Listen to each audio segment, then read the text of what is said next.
Olá, amigos! Hoje, dia 3 de dezembro de 2023, é um marco importante na América do Sul. Se você está acompanhando um pouco as notícias, está sendo feito um referendo na Venezuela para votar ali uma questão relacionada ao território de um país vizinho, que é a Guiana. E eu vou explicar para vocês de uma maneira didática. Eu sou o Leandro, sou professor de Geografia e você está no canal Prof. Legel. E acima de tudo, sem enrolação. O que acontece? Os nomes importantes são Essequibo. Essequibo é uma região que fica neste país aqui, que é a Guiana. A Venezuela, também é importante nesse esquema de hoje, e eu trouxe primeiro aqui para relembrar com vocês o mapa da América do Sul.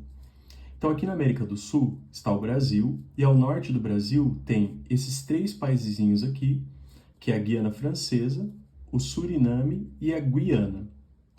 A Guiana, ela foi colonizada pelos ingleses e o Suriname pelos holandeses. Então, em algum momento, houve um acordo entre holandeses e ingleses na definição do território desse país, que eu já vou explicar já já. E aqui a Venezuela, que juntamente com os outros países, como Colômbia, Peru, Equador, foi colonizada pela Espanha.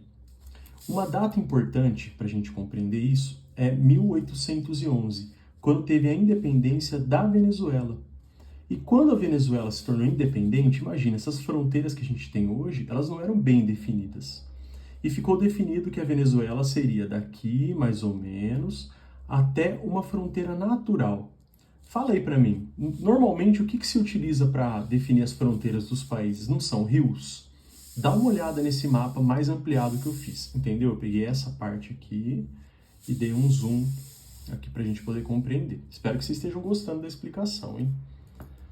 Ó, é o seguinte, aqui está o mapa da Venezuela e essa linha, que é uma linha artificial, ela é uma linha atual.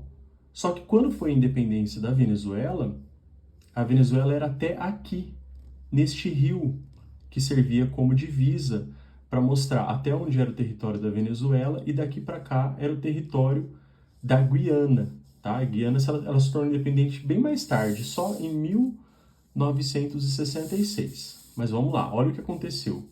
Ficou definido que tudo isso aqui era Venezuela, até esse rio. Esse rio chama Rio Essequibo.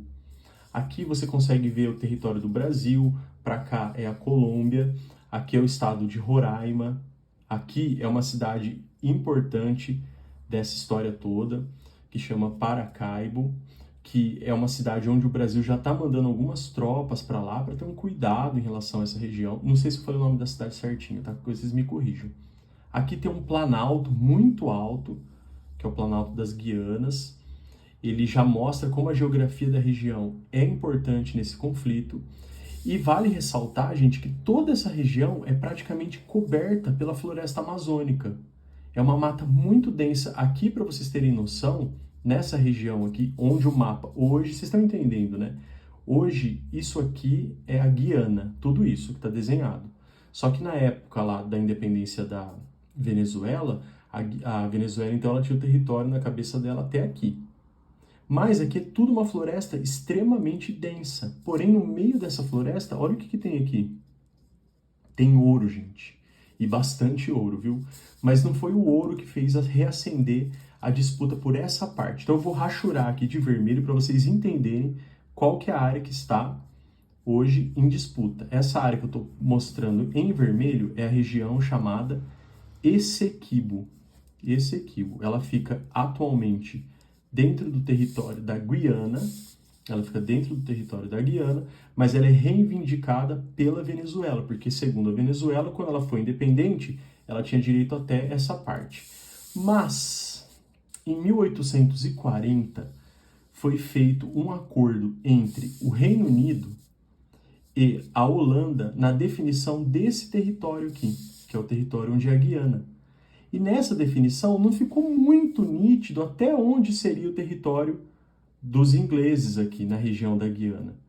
E a Inglaterra acabou contratando esse explorador chamado Robert Schomburgk. E esse explorador, ele foi além do rio Essequibo, definindo algumas áreas que ele considerava que era uma área importante e que deveria, portanto, ser o território do Reino Unido. E em 1899, a Sentença de Paris, que foi uma reunião que foi feita entre os países europeus para definir fronteiras, definiu então que o território da Guiana seria até essa linha aqui, que não ficou tão clara, mas que ela foi definida lá pelo Schomburg. Entenderam até aqui, gente? O que aconteceu? A Venezuela, você acha que aceita essa definição? Essa definição feita aqui em 1899? Claro que não, porque ela entende que as terras venezuelanas deveriam vir até o rio Essequibo. No entanto, com o passar do tempo, essa questão ficou por ser definida de forma diplomática, na ONU, em reuniões, mas nunca resolveram nada. Em 1966, a Guiana se tornou independente do Reino Unido e esse foi o território da Guiana. Vale destacar, gente, também que aqui é a capital da Guiana, que é Georgetown. E essa parte aqui da Guiana é onde mora a maior parte da população. A Guiana tem cerca de 800 mil habitantes e nessa parte aqui mora cerca de 300 mil pessoas. Uma região, mais uma vez eu reafirmo, densa, de floresta e pouco povoada. O que mudou essa história? Bom, você deve conhecer um pouquinho da história da Venezuela, você sabe que teve lá o Hugo Chávez, né? Na época do governo do Hugo Chávez, o Hugo Chávez foi até Georgetown e lá ele deu uma declaração dizendo que a Venezuela não estava interessada na região de Essequibo e que a Guiana deveria ficar tranquila em relação a isso. Mas depois das mudanças governamentais, com Maduro e tudo mais, em 2015, que é um ponto-chave, 2015, teve uma grande descoberta de petróleo nesse mar, galera. Aqui é o mar, que já vai ser o Mar do Caribe, que é o Oceano Atlântico. E eles descobriram essa reserva, que é chamada de Bloco Stabroek. Eu não sei como que se pronuncia isso corretamente, mas enfim, são petróleos em águas profundas. Em uma grande quantidade de petróleo de altíssima qualidade. E olha o nome que eu escrevi aqui, ExxonMobil. É uma empresa responsável pela pesquisa. Na verdade, é um grupo de várias empresas, mas a Exxon é uma das mais importantes. Então, quem tem interesse nessa região aqui são os Estados Unidos, galera. E também países europeus. E atualmente tem grandes áreas de extração de petróleo feito pela Exxon, justamente nesse bloco. E agora você vai entender outra coisa importantíssima. Olha só. No passado, eles tiveram que fazer uma reunião que ficou conhecida como Convenção Internacional sobre os Direitos do Mar para definir o território marinho. Afinal de contas, aqui a gente sabe que é território continental, mas e o território marinho? A quem pertence? Então, ficou definido que todo país tem direito a 200 milhas náuticas a partir da costa, onde apenas ele pode fazer a exploração dos recursos que tem no fundo do mar, principalmente o petróleo e o gás. A Venezuela já tem acesso a tudo isso. A Venezuela tem nada mais, nada menos a maior reserva de petróleo no mundo. Só que ela tem interesse, é claro, na expansão e principalmente nesse petróleo que é de melhor qualidade do que o petróleo venezuelano. E essas 200 milhas náuticas, elas são divididas entre os países que fazem fronteira. Então você pode perceber aqui, do lado de cá a Venezuela, do lado de cá essa faixa que eu fiz tracejadinho é o que pertence à Guiana. Então, se a Venezuela, aqui é o grande ponto, hein? Agora você vai entender, já vai para a parte final. Se a Venezuela toma esse território aqui, que é o território de Essequibo, além dela ter acesso às reservas de ouro, que correspondem à parte importante do PIB da Guiana, ela passa a ter acesso a essa faixa de exploração de zona econômica exclusiva, que vai dar acesso a toda essa parte desse petróleo, esse petróleo bom e esse petróleo importante. E aí você deve estar pensando, cara, como que aconteceria no caso de uma guerra? A Venezuela tem muito mais poder militar. Ela tem apoio, inclusive, da Rússia, do Irã. A Venezuela, ela tem apoio da China, ela tem grandes armamentos, ela tem vários caças. E a Guiana, gente, é muito fraquinha de exército. Ela praticamente não tem avião, tem poucos tanques antigos. E eu acredito, eu estava dando uma olhada também na análise do professor Roque, que os Estados Unidos, ele vai ficar preocupado com isso. Mas será que ele entraria numa guerra contra a Venezuela?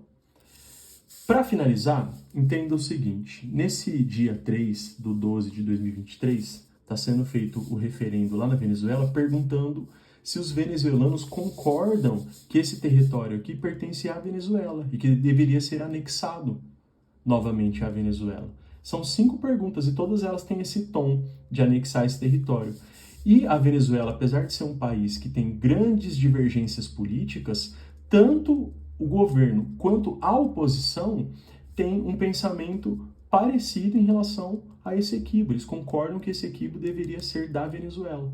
E esse referendo, o ano que vem tem eleição na Venezuela, ele é uma forma do Maduro se fortalecer politicamente, mas acima de tudo, de dar para a Venezuela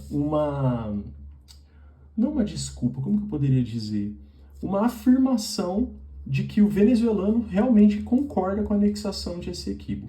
O Brasil claramente está atento para que as fronteiras nossas aqui não sejam usadas numa possível invasão. Provavelmente o Brasil deve ficar em cima do muro, falando que não precisamos de uma guerra, né, na América do Sul. E eu, como professor de geografia, eu vou lembrar uma música do Caetano Veloso, que é o seguinte: em 1990, o mundo ele passou da Guerra Fria, acabou a Guerra Fria e começou a nova ordem mundial. E a nova ordem mundial fala muito de paz, né? E globalização, e expansão da paz no mundo. Mas o Caetano Veloso fez uma música que diz assim: alguma coisa está fora da ordem, fora da nova ordem mundial.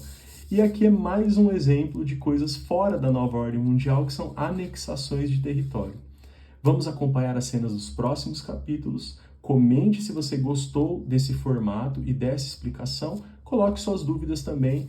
E se vocês quiserem expandir o conhecimento de vocês, fiquem atentos aos noticiários. Eu falei do professor Roque, fez um vídeo bem completo sobre isso. Eu tentei trazer um vídeo mais resumido e didático. Valeu, muito obrigado e até o próximo vídeo.